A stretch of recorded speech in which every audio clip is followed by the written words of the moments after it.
I'm happy to report that Lonely Mountain Snow Riders is the wintry sequel I was hoping for, and it's just as fun as it looks, if not more. The developer's first game, Lonely Mountains Downhill, was beautiful, challenging, and addicting, and somehow Snow Riders is even better. The diorama-style visuals have more detail than before, the snow physics is phenomenal, the levels are well designed, filled with shortcuts and alternate routes to master, there are a ton of options for customizing your character, and perhaps the most significant change, you can now play with up to 7 other people in online multiplayer.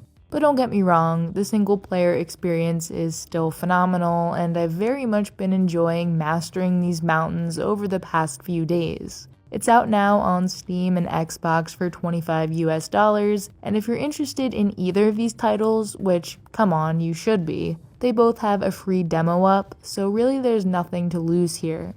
First things first, gotta select your favorite voice.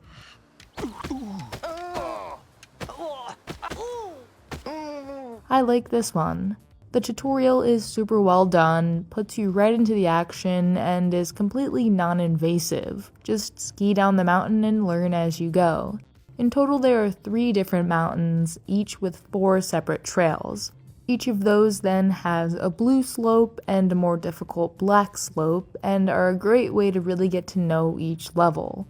Unlocking the next slope and the black trail for each level requires you to beat a challenge, either related to finishing within a time limit or under a certain number of crashes.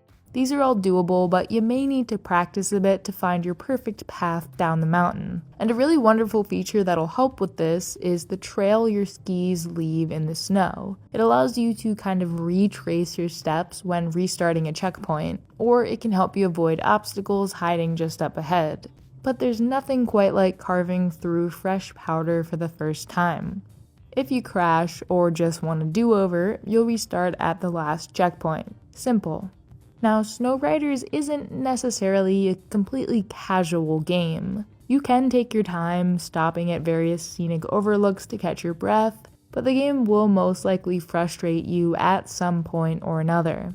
You may have noticed that the camera isn't always behind you. In fact, sometimes you're skiing directly towards it. This will take some getting used to, especially if you haven't played a Lonely Mountains game before, and I can understand that it may not be for everyone. That's why the demos are there, for you to get a feel for everything.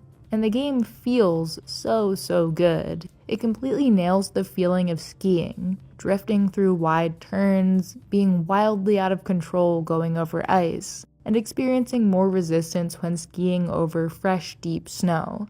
This game is just about the closest you can get to the real thing without going outside, and I still can't get over how well it plays and how beautiful it all looks. I mentioned the voice acting earlier, but all the sound effects are also top-notch. There really isn't any music in the game, which makes it easy to appreciate the soundscapes around you. Take a listen.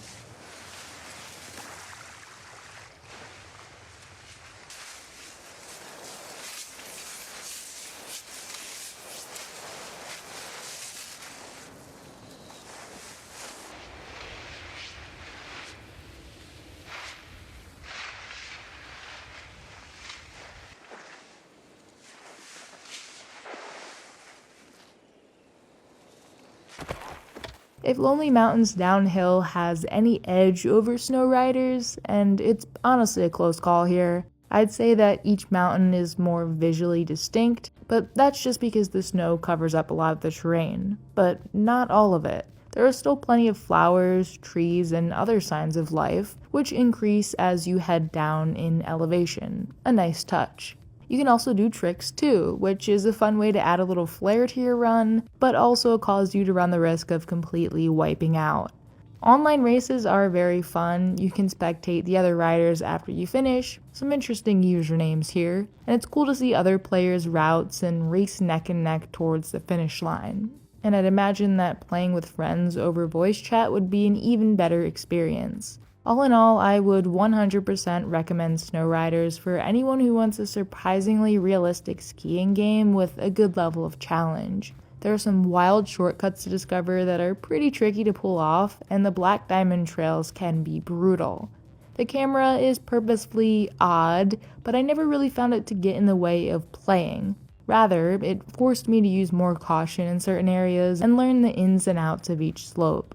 I'm guessing there will be additional mountains in future updates, possibly some DLC in the works. That's because with the first game, there were 3 free updates, 1 paid, and you can definitely tell that they took their time to make them properly. They weren't just rushed out after launch. The team at Megagon Industries is very good at designing levels, and this game is no exception, so I'm excited to see what they come up with next. Let me know if any of you pick up Snow Riders, or if you were a fan of the OG Downhill. And happy skiing!